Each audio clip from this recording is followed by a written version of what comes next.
યાદ રાખજો મહાશિવરાત્રી નો મતલબ ખબર તમને? જેને તને ખબર જેને બોલજો ને આ મહાશિવરાત્રી નો મતલબ એ છે કે શંકર ભગવાન આજે મેરેજ થયેલા.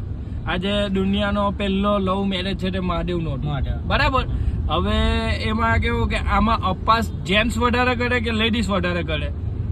જે એને તો કોમેન્ટમાં મને કહેજો. બરાબર. બાકી અમારે તો ખબર છે, હું તમને કહી દઉં કે આમાં છે ને વધારે અપવાસ લેડીઝ લોકો કરે. કારણ કે લેડીઝ અપવાસ કેમ કરે કે મહાદેવ જેવો પતિ મળે ને એના માટે આવા અપવાસ કરે.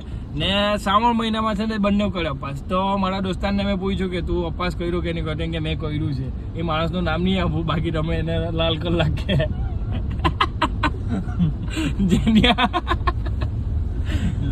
તો સમજી જાઓ. હવે મારે કંઈ કહેવું નથી. એટલે અપવાસ છે ને શ્રાવણ મહિનામાં જ કરવું જોઈએ. અને મહાશિવરાત્રી લેડીઝ અપવાસ કરવો જોઈએ. કરે તો 2 નંબરની વાત છે, નહીં કરે તો સારું. એવું કંઈ છે નથી લખેલું કે ભગવદ્ ગીતામાં કે શિવ પુરાણમાં કે અપવાસ કરો એટલે આ વસ્તુ મળે. મનથી તમે મહાદેવની પૂજા કરો ને તો ઓટોમેટિક તમારે આરો છોકરો મળી જ જાય.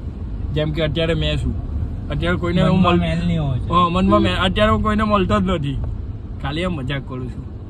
ભાઈ આપણાને મહાદેવ દાદા સાક્ષાત બોલાવલા. જય સોમનાથ મહાદેવ મંદિર કઈ જગ્યા લાગે?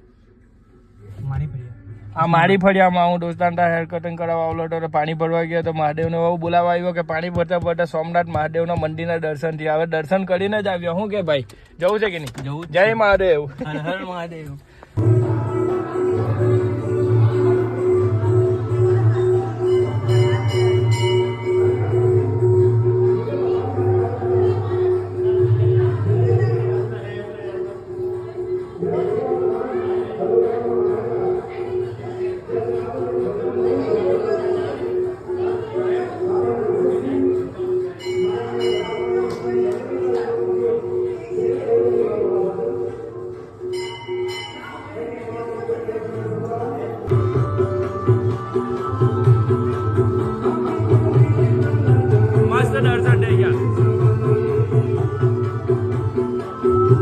શંકર ભગવાનના દર્શન જબરજસ્ત જોરદાર ને જિંદાબાદ દર્શન છે. બોલો શંકર ભગવાન કી જય.